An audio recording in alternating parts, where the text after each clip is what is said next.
Hi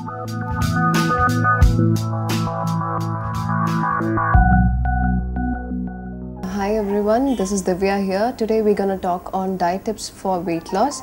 And as you can see, weight is the biggest issue globally, everywhere, all over the world. Everybody talk about weight along with food, to be more specific.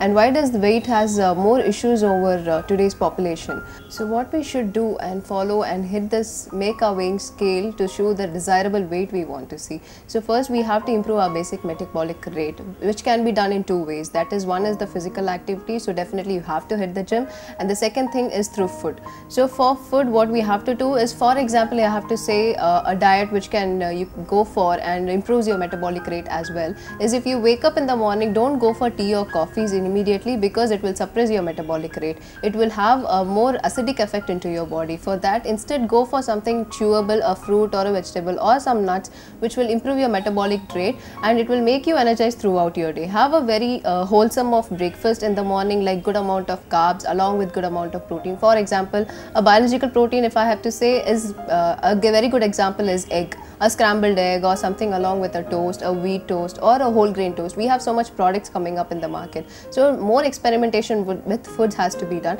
And make sure you don't skip your breakfast, because the whole night during your sleep, the body is actually craving for energy and calories. So if you skip your breakfast, the whole day will be sluggish. So to kickstart with this metabolic rate, you definitely have to take your breakfast. And if you take a mid-morning snack along with it, what happens if you take too much of smaller meals in between, you will have fewer calories, and these fewer calories will be assimilated into your body. If you take more amount of, if you take only the lunch and if you skip your breakfast, you end up having too much of food during your lunch. So that can be avoided if you take a mid-morning snack in between. That can be any fruit, or if you have been traveling, you can take up a juice along, or a tender coconut water, or just a plain buttermilk, something like that. In lunch, during, you can go for something balanced meal. I cannot ask you to eat like a saint only for a boiled cup of vegetables or a cup of fruits or something like that. You are not a saint to follow something like that. Everybody needs taste and experimentation and color into their food. So for that, you can definitely go for the quantity of food,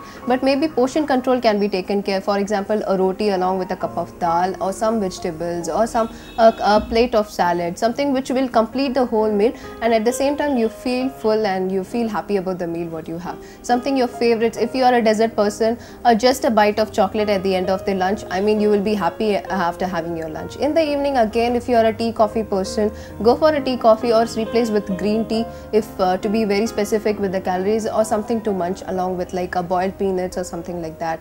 And during dinner, it would be good enough if you have your dinner early, because the system, our body is made in such a way that the metabolic rate is higher in the morning, but at the end, I mean post sunset, it will be subsiding. So if you are providing more calories post sunset, it will be like unused calories and it will pile up on fat. So make sure you are taking up an early dinner, and make sure it is like a complete meal again, like maybe like your breakfast or lunch.